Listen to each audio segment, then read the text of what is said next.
آپ کو پتہ ہے کہ ختم نبوت یہ ایک ایسا حساس مسئلہ ہے کہ اس کے اندر کوئی شک کی گنجائش نہیں۔ اعلیٰ حضرت فاضل بریلوی رحمۃ اللہ علیہ نے لکھا ہے، آپ فرماتے ہیں جس طرح اللہ تبارک و تعالیٰ کو ایک ماننا یہ مومن ہونے کے لیے ضروری ہے، اسی طرح حضور کو آخری نبی ماننا بھی مومن ہونے کے لیے ضروری۔ وہ بندہ جو ذرا سا بھی شک رکھتا ہے حضور علیہ السلام کے آخری نبی ہونے کے حوالے سے، ذرا سا شک، معمولی سا، تو فرمایا وہ بھی دائرہ اسلام سے خارج۔ اور جو بندہ اس پر دلیل مانگے، جی دلیل دیں حضور آخری نبی ہیں، اور وہ دلیل کیوں مانگ رہا ہے؟ شک کی وجہ سے، اس کے دل کے اندر کوئی کجی ہے، کوئی کمی ہے، اور شک کی وجہ سے وہ ختم نبوت پر دلائل مانگتا ہے، تو ہمارے علماء کا متفقہ فیصلہ ہے کہ وہ بندہ بھی کافر۔ ہاں، حق بات کو واضح کرنے کے لیے اور اپنے مد مقابل کو خاموش کروانے کے لیے اگر کوئی بندہ دلیل مانگتا ہے تو یہ علیحدہ بات ہے۔ حق واضح ہو جائے، مد مقابل کو خاموش کروانے کے لیے دلیل مانگی جائے تو یہ ایک علیحدہ بات ہے، لیکن شک کی بنیاد پر اگر دلیل کا مطالبہ کیا جائے تو وہ بندہ بھی دائرہ اسلام سے خارج ہو جاتا ہے۔ اور یہ متفقہ ہمارا عقیدہ ہے کہ اللہ تبارک و تعالیٰ نے ہمارے نبی کو آخری نبی بنا کر دنیا میں بھیجا ہے۔ اب حضور کے بعد کوئی دوسرا نبی نیا آ سکتا نہیں۔ بے شمار دلائل اس کے اوپر موجود ہیں۔ قرآن پاک کی آیت کریمہ 22واں سپارہ ہے، سورہ احزاب آیت نمبر 40۔ اللہ کریم نے ارشاد فرمایا، ما کان محمد صلی اللہ علیہ وسلم، محمد نہیں ہے، ابا احد من رجالکم، تم مردوں میں سے کسی ایک کے باپ، محمد تم مردوں میں سے کسی ایک کے بھی باپ نہیں ہیں۔ تو یا اللہ وہ کیا ہے؟ اب دیکھیے یہ تعارف کون کروا رہا ہے؟ اللہ، خالق کائنات ہو کر، مالک کائنات ہو کر رب اپنے محبوب کا تعارف کروا رہا ہے، اور الفاظ کیا ہیں؟ ما کان محمد ابا احد من رجالکم، محمد تم مردوں میں سے کسی ایک کے باپ بھی، تو یا اللہ وہ کیا ہیں؟ تو فرمایا ولیکن رسول اللہ، وہ تو اللہ کے رسول ہیں۔ وہ کیا ہیں؟ ولیکن رسول اللہ، وہ اللہ کے رسول ہیں یا اللہ، اور فرمایا وخاتم النبیین، وہ اللہ کے رسول بھی ہیں اور تمام نبیوں میں سب سے آخر میں تشریف لانے والے اللہ کے نبی ہیں۔ یہ قرآن پاک کی واضح آیت کریمہ جو حضور کی ختم نبوت پر دلالت کرتی۔ اب یہ جو لفظ ہے نا خاتم النبیین، خاتم، اب یہ قادیانی کہتے ہیں جی اس کا یہ ترجمہ نہیں جو آپ کرتے ہیں، نہیں ہے کہ وہ آخری نبی ہیں، ہم ان کو مانتے ہیں وہ نبی ہے، کلمہ بھی پڑھتے ہیں لا الہ الا اللہ محمد رسول، وہ آپ کو کلمہ بھی پڑھ کے سنائیں گے، وہ مانتے ہیں، وہ کہتے ہیں ہم مانتے ہیں کہ یہ اللہ کے رسول ہیں پر آخری نہیں ہے۔ وہ کہتے ہیں خاتم النبیین کا وہ ترجمہ تم لوگ کرتے ہو وہ ترجمہ نہیں ہے۔ تو اگر آپ بتائیں، اگر کسی چیز کا ہم نے ترجمہ معلوم کرنا ہو تو کہاں سے کرتے ہیں؟ ہم لغت دیکھتے ہیں، ڈکشنری دیکھتے ہیں کہ ڈکشنری کے اندر اس کا کیا ترجمہ لکھا ہوا ہے۔ اگر قرآن کا ترجمہ کرنا ہو تو پھر ہم نبی پاک سے پوچھتے ہیں یا رسول اللہ اس کا ترجمہ آپ ارشاد فرما دیں۔ اب خاتم کا معنی ہم لغت میں بھی دیکھتے ہیں کیا ہے، اور یہ بھی دیکھتے ہیں کہ ہمارے نبی پاک نے خاتم کا معنی کیا بیان فرمایا ہے۔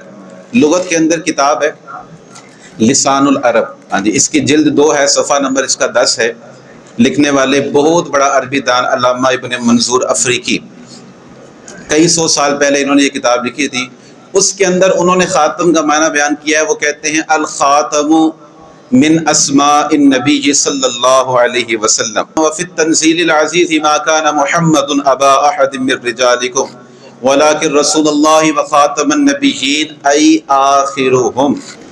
اور کیا انہوں نے ترجمہ کیا؟ وہ کہتے ہیں کہ خاتم جو ہے یہ نبی پاک صلی اللہ تعالی علیہ وآلہ وسلم کے ناموں میں سے ایک نام ہے، حضور کے ناموں میں سے ایک نام ہے، اور جو قرآن پاک میں آیا کریمہ ہے ما کان محمد ابا احد من رجالکم ولکن رسول اللہ وخاتم النبیین، یہاں پر جو خاتم ہے اس سے مراد یہ ہے کہ حضور تمام نبیوں میں سب سے آخر میں تشریف لانے والے اللہ کے نبی ہیں۔ تو اس کا مطلب یہ ہے کہ لغت ڈکشنری بھی ہمیں بتاتی ہے کہ خاتم کا معنی کیا ہوتا ہے؟ آخری نبی۔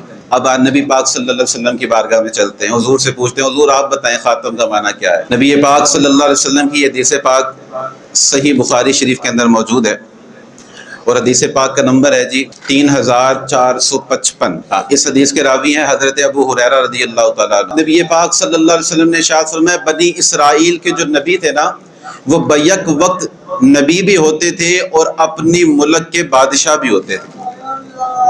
وہ نبی بھی ہوتے تھے اور اپنے ملک کے بادشاہ بھی ہوتے تھے. جب ایک نبی کا انتقال ہوتا تو ان کے بعد دوسرے نبی تشریف لے آتے. پر محبوب فرماتے ہیں مجھ پر یہ ریت بدل گئی ہے, اللہ نے اب مجھے بھیج دیا ہے, میرے بعد اب کسی نبی نے بھی نہیں آنا. دوسری حدیث جامع ترمذی کے اندر موجود ہے, حضرت انس بن مالک رضی اللہ تعالیٰ عنہ اس کے راوی ہیں. آپ فرماتے ہیں نبی پاک صلی اللہ علیہ وسلم نے ارشاد فرمایا ان الرسالۃ والنبوۃ قد انقطعت فلا رسول بعدی ولا نبی بعدی. حضور فرماتے ہیں کہ اب رسالت بھی ختم ہو گئی ہے, نبوت بھی ختم ہو گئی, اب میرے بعد نہ کوئی نیا رسول آئے گا نہ کوئی نیا نبی آئے گا. تیسری حدیث یہ صحیح مسلم کے اندر موجود ہے, اور جو اس کے راوی ہیں وہ ہیں سعد بن ابی وقاص. اور آپ کو بتائیے کون ہے حضرت سعد بن ابی. ساری دنیا کہتی ہے فدا کا امی و ابی یا رسول اللہ, یا رسول اللہ آپ پہ ہمارے ماں باپ قربان ہو جائے. سعد بن ابی وقاص وہ ہستی ہیں کہ حضور فرما رہے ہیں حضور فدا کا امی و ابی یا سعد. حضور حضرت سعد بن ابی وقاص سے کہنے لگے اے سعد تجھ پہ میرے والدین قربان ہو جائیں. حضرت سعد بن ابی وقاص یہ حضور کے ننیال میں سے اماں جی کی طرف سے ان کا رشتہ ملتا تو حضور ان کو پیار سے ماموں کہتے تھے. حضرت سعد بن ابی وقاص کو ماموں کہا کرتے تھے. اور کبھی حضور کا دریائے رحمت جوش میں آتا نا تو حضور فرماتے ہمارے جیسا ماموں ہے کسی کا. ایسے جلیل القدر صحابی حضرت سعد بن ابی وقاص رضی اللہ تعالیٰ عنہ. آپ ارشاد فرماتے ہیں نبی پاک صلی اللہ تعالیٰ علیہ وآلہ وسلم نے ارشاد فرمایا حضرت علی سے, حضور نے فرمایا علی کیا تو اس بات پہ راضی نہیں ہے کہ میرے لیے تیرا وہی مقام ہے جو موسیٰ علیہ السلام کے لیے ہارون کا مقام تھا, کہ وہ کیا تھے آپس میں بھائی بھائی تھے. میرے لیے تیرا وہی مقام ہے جو جناب موسیٰ کے لیے ہارون کا مقام تھا. لیکن علی یہ بات بھی یاد رکھنا موسیٰ کے بعد ہارون تو نبی تھے, موسیٰ کے بعد ہارون تو تمہارا میرے لیے وہی مقام ہے جو موسیٰ کے لیے ہارون کا تھا, پر وہ نبی تھے تم نبی نہیں ہو سکتے, اس لیے کہ اللہ نے مجھ پر نبوت ختم فرما دی ہے, اب میرے بعد کوئی نیا نبی نہیں آئے گا.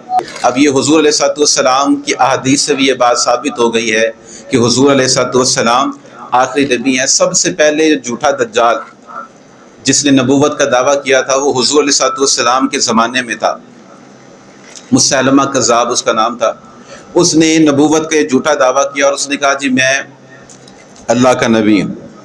اس نے نبی پاک علیہ الصلوۃ والسلام کو خط بھیجا اور وہ کہنے لگا کہ یہ مسیلمہ رسول اللہ کا خط محمد رسول اللہ کی طرف.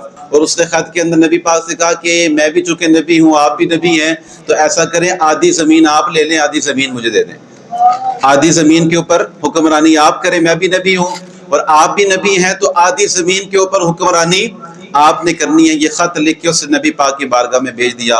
حضور نے جب وہ خط پڑھا نا تو حضور نے پھر اس خط کا جواب دیا. حضور نے فرمایا زمین تو ساری اللہ کی ہے پر تو جھوٹا ہے, اللہ کا رسول تو میں ہوں. تو جھوٹا ہے, تو کذاب ہے, اللہ کا رسول تو. حضور نے اس کے اندر جھوٹا اور کذاب اس کو لکھا اور لکھ کر حضور نے خط بند کیا. حضور اپنے صحابہ سے پوچھنے لگے ہاں بھائی کون دے کر آئے گا خط. اب وہاں پر اس کے اچھے خاصے مرید بھی اکٹھے ہو گئے تھے, اس نے نبوت کا دعویٰ کیا تھا, وہاں پر اس کے ماننے والے بھی کئی زیادہ تھے. اب کسی کو جا کر کہنا کہ بھئی تو جھوٹا ہے تو کذاب ہے, وہ آگے سے قتل بھی کر دے گا, وہ آگے سے کچھ بھی کر سکتا ہے. تو حضور علیہ الصلوۃ والسلام نے اپنے صحابہ سے پوچھا بتاؤ بھئی یہ خط کون لے کر جائے گا.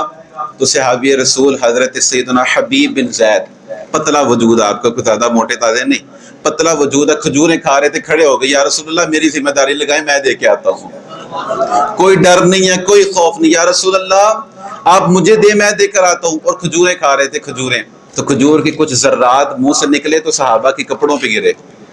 تو صحابہ کہنے لگے اللہ کے بندے پہلے کھجوریں تو کھا لے, کھجور تو مکمل کر لے, پھر حضور سے بات کر لی. اللہ اکبر, صحابی رسول کا جذبہ عشق دیکھیں, حضور سے محبت دیکھیں. وہ کہنے لگے کھجور کھاتے کھاتے کسی اور کی ڈیوٹی لگ گئی تو, کھجور کھاتے کھاتے ذمہ داری کسی اور کی لگ گئی تو پھر میں کیا کروں گا. حضور مجھے دے میں دے کر آتا ہوں. جناب خط لیا, مسیلمہ کذاب کے پاس چلے گا, جا کر وہاں پہ نیزہ گاڑا اور یہ خط اس کو دیا, لو جی یہ ہمارے نبی پاک صلی اللہ علیہ وسلم نے خط بھیجا ہے. اس نے جب خط دیکھا تو اس میں کذاب لکھا تھا. حضور نے فرمایا تو جھوٹا ہے, تو کذاب ہے, اللہ کا نبی تو میں ہوں. آگ بگولا ہو گیا, غصے میں آ گیا, تلوار اٹھا لی, اور جناب حضرت حبیب بن زید سے کہنے لگا اتشہد انی رسول اللہ، کیا آپ اس بات کی گواہی دیتے ہیں کہ میں اللہ کا رسول ہوں؟ تو آپ فرمانے لگے میں بہرا ہوں، تیری بات مجھے سمجھ کوئی نہیں آ رہی کیا کہہ رہا تھا، میں بہرا ہوں، تیری آواز مجھے نہیں آ رہی، تیری بات مجھے سمجھ نہیں آ رہی۔ اس نے پھر دوسری بار سوال کیا تشہد انی رسول اللہ، کیا اس بات کی گواہی دیتے ہو کہ میں اللہ کا رسول ہوں؟ کیا کہہ رہے ہو، کچھ سمجھ نہیں آ رہی۔ تیسری بار پھر یہی سوال کیا، کیا اس بات کی گواہی دیتے ہو کہ میں اللہ کا رسول ہوں؟ آپ نے فرمایا کیا کہہ رہے ہو یار، سمجھ نہیں آ رہی، سنتا نہیں، مجھے سنائی نہیں دے رہا کیا باتیں کر رہے ہو۔ پھر اس نے چوتھی بار کہا اتشہد ان محمد رسول اللہ، کیا تم اس بات کی گواہی دیتے ہو کہ محمد اللہ کے رسول ہے؟ کہنے لگے ہاں دیتا ہوں۔ پھر اس نے پانچویں مرتبہ پوچھا اتشہد ان محمد رسول اللہ، کیا اس بات کی گواہی دیتے ہو کہ محمد اللہ کے رسول ہے؟ ہاں دیتا ہوں۔ چھٹی مرتبہ پھر یہی پوچھا تو وہ آگ پہ گولا ہو گیا، کہنے لگا یہ کیا بات ہوئی، میں اپنی بات کرتا ہوں تو کہتے ہو سنائی نہیں دیتا، حضور کی بات کرتا ہوں تو کہتے ہو ہاں۔ جناب حبیب بن زید کہنے لگے ہم تو پیدا ہی حضور کے لیے ہوئے ہیں، تو ہمیں تو بات بھی حضور ہی کی سمجھ میں آتی ہے، اور کسی کی بات تو ہمیں سمجھ نہیں آتی۔ ہم تو پیدا کس کے لیے ہوئے ہیں؟ اسی کا ترجمہ، اسی بات کا ترجمہ میرے اعلیٰ حضرت فاضل بریلوی رحمت اللہ علیہ نے کیا۔ فرمانے لگے انہیں جانا، انہیں جانا، انہیں مانا، نہ رکھا غیر سے کام، انہیں جانا، انہیں مانا، نہ رکھا غیر سے کام، للہ الحمد میں دنیا سے مسلمان۔ جب یہ بات سنی تو اس نے تلوار چلائی اور ایک بازو کاٹ دیا، ایک بازو کاٹ دیا۔ پھر اس نے پوچھا بتاؤ مجھ پر ایمان لے کر آتے ہو؟ ان کا بڑا بیوقوف آدمی، سمجھایا تو ہے تجھے، بھی تیری بات سمجھ نہیں آ رہی، تو ہاتھ کاٹ کے پوچھ رہا ہے تجھے کہہ دیا ہے؟ وہ کہنے لگا اپنے پیچھے مڑ کر دیکھو، تمہارا ایک بھی حمایتی یہاں پہ نہیں کھڑا، کوئی بھی تمہیں بچانے کے لیے یہاں پہ، یہ سارے میرے حمایتی کھڑے ہیں، تمہیں ڈر نہیں لگتا؟ ہاتھ بھی کاٹ دیا ہے۔ حضرت حبیب بن زید کہنے لگے اللہ نے مجھے 12 بچے عطا فرمائے۔ کتنے بچے؟ کچھ تو ایسے ہیں جو ابھی دودھ پیتے ہیں، کچھ بچے ایسے ہیں جنہیں ابھی چلنا بھی نہیں آیا، میں نے تو مڑ کے انہیں نہیں دیکھا، تیرے حمایتی دیکھنے ہیں، میں نے مڑ کے پیچھے اپنے بچوں کی طرح نہیں دیکھا، تیری حمایتی دیکھنے، جو تو نے کرنا ہے کر لے، میں نے پھر بھی یہی کہنا ہے زمین و زمان، مکین و مکان۔ وہ کہنے لگے ہمیں تو بات حضور کی سمجھ میں آتی ہے بس۔ اس نے تلوار کی دوسری ضرب لگائی، دوسرا بازو بھی کاٹ دیا، اب دونوں بازو کٹ گئے۔ آپ حساب لگائیں، باتیں کرنا آسان ہوتا ہے پر جو ہم کہہ رہے ہیں جی بازو کٹ گیا، جن کا کٹا تھا دونوں بازو کاٹ دیا، اب بازو کوئی نہیں ہے۔ لوگ کہتے ہیں مسلمہ کے ہاتھ کانپ رہے تھے پر جناب حبیب بن زید بالکل مطمئن کھڑے ہوئے تھے۔ آپ کہتے ہیں میرا ابھی بھی موقف یہی ہے کہ انہیں جانا، انہیں مانا، بس حضور کے علاوہ اور کوئی بات نہیں۔ وہ اور آگ بگولا ہوا، اس نے آپ کی گردن اتار دی۔ ادھر نبی پاک صلی اللہ علیہ وسلم کو مدینے میں پتہ چل گیا کہ ناموس رسالت کا پہرا دینے والا آج وہ شہید ہو گیا ہے، تو حضور کی آنکھوں سے آنسو آئے، اور دیکھیں سند کے عطا فرمائے میرے محبوب نے۔ حضور فرمانے لگے اللہ نے میرے حبیب کے لیے جنت کے سارے دروازے کھول دیے ہیں۔ یہ وہ پہلا بندہ تھا جس نے مسلمہ کذاب نبوت کا جھوٹا دعویٰ کیا۔ اس کے بعد پھر ہندوستان کے اندر ایک فتنہ اٹھا، مرزا غلام احمد قادیانی۔ اس کا مقابلہ کرنے کے لیے اللہ نے پھر ایک شیر بھیجا، دنیا اسے پیر مہر علی شاہ کہتی ہے۔ اللہ اکبر، پیر مہر علی شاہ صاحب رحمۃ اللہ علیہ، سید ہے نا، مولا علی کی اولاد۔ آپ نے اس کو سمجھایا کہ بندے کا پتر بن جا، تو یہ کام صحیح نہیں کر رہا۔ اس نے جناب ضد کی، اس نے پھر وہی بات کی کہ میں اللہ کا رسول، بڑی غلیظ باتیں اس نے کی۔ بلکہ ایک جگہ اس نے اپنی کتاب کے اندر لکھا ہے، دافع البلا کتاب اس نے لکھی ہے، اس کے صفحہ نمبر 3 یا 4 پہ اس نے لکھا ہے کہ اللہ پاک نے مجھ پر وحی بھیجی اور اللہ نے فرمایا ہے کہ اے غلام احمد تو میرے لیے اولاد کی جگہ پہ ہے، تو میرے لیے اولاد کی جگہ پہ ہے، تو میرے میں سے ہے، میں تیرے میں سے ہوں۔ یہ باقاعدہ اس نے لکھا۔ اس طرح کی بہت سی بکواس اس نے کی ہے۔ تو پیر مہر علی شاہ صاحب رحمۃ اللہ علیہ کو پتہ چلا، آپ نے اس کو منع کیا، اس کے رد پہ آپ نے کتاب لکھی۔ اس سے جب وہ کتاب پڑھی نا تو اس نے پیر مہر علی شاہ صاحب رحمۃ اللہ علیہ کو مناظرے کا چیلنج کر دیا اس نے کہا جی آئیں میرے ساتھ مناظرہ کریں، بات کر لیتے ہیں بیٹھ کے، آپ کہتے ہیں میں نبی نہیں ہوں، میں ثابت کروں گا کہ میں نبی ہوں۔ آپ نے فرمایا کر لو مناظرہ، کہاں کرنا ہے؟ اس نے کہا جی لاہور میں مناظرہ ہوگا بادشاہی مسجد میں۔ آپ نے فرمایا ٹھیک ہے جی۔ آپ جب گولڑا شریف سے مناظرہ کرنے کے لیے نکلنے لگے نا تو آپ کی ایک مرید نے کہا، اس نے کہا حضرت آپ تو درویش ہیں، آپ تو فقیر لوگ ہیں، درویش لوگ ہیں، یہ مناظرے کرنا تو علماء کا کام ہے، یہ تو مولویوں کا کام ہے، آپ مناظرے کرتے اچھے نہیں لگتے، آپ تو درویش ہیں۔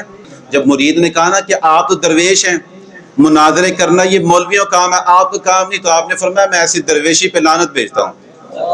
حضور کا ختم نبوت کا منکر وہاں مجھے بلا رہا ہے، میں کہوں جی میں درویش ہوں، مولویوں کا کام ہے یہ؟ فرمایا میں لعنت بھیجتا ہوں ایسی درویشی کے اوپر۔ آپ مناظرہ کرنے کے لیے لاہور تشریف لائے، 2 ہفتے انتظار کیا پر وہ آیا کوئی نہیں۔ مناظرے کا اصول ہوتا ہے اگلا بندہ نہ آئے تو پھر وہ آ جاتا ہے۔ 2 ہفتے پیر مہر علی شاہ صاحب رحمۃ اللہ علیہ لاہور میں اس کا انتظار کیا، وہ آیا نہیں۔ 2 ہفتے بعد اس نے پیغام بھیجا، وہ کہتا نہیں مناظرہ نہیں ہوگا، مباہلہ ہوگا۔ مباہلہ کسے کہتے ہیں؟ اس نے کہا جی معذور آدمی جو ٹانگوں سے چل نہیں سکتا، معذور آدمی جو ٹانگوں سے چل نہیں سکتا اس کو بیچ میں بٹھائیں گے ہم، آپ بھی اس کے لیے دعا کریں گے یا اللہ اگر میں سچا ہوں تو اس کو ٹھیک کر دے، آپ بھی دعا کریں گے، پھر میں بھی دعا کروں گا یا اللہ اگر میں سچا ہوں تو اس کو ٹھیک کر دے، جو سچا ہوگا اس کی دعا قبول ہو جائے گی۔ پیر مہر علی شاہ صاحب رحمۃ اللہ علیہ کو یہ بات پتہ لگی کہ وہ کہتا ہے کہ جناب ایک لنگڑے بندے کو بٹھائیں گے، آپ دعا کریں گے تو وہ ٹھیک ہو جائے گا تو آپ سچے، میں دعا کروں گا ٹھیک ہو جائے گا تو میں۔ پیر مہر علی شاہ صاحب رحمۃ اللہ علیہ کو جب یہ بات پہنچی، آپ نے فرمایا لنگڑا ٹھیک کرنا ہے؟ آپ نے فرمایا اسے کو میرے سامنے آ کے بیٹھ، آج اگر تو مجھے مردے زندہ کرنے کو بھی کہے گا تو میں کرنے کو تیار بیٹھا ہوں۔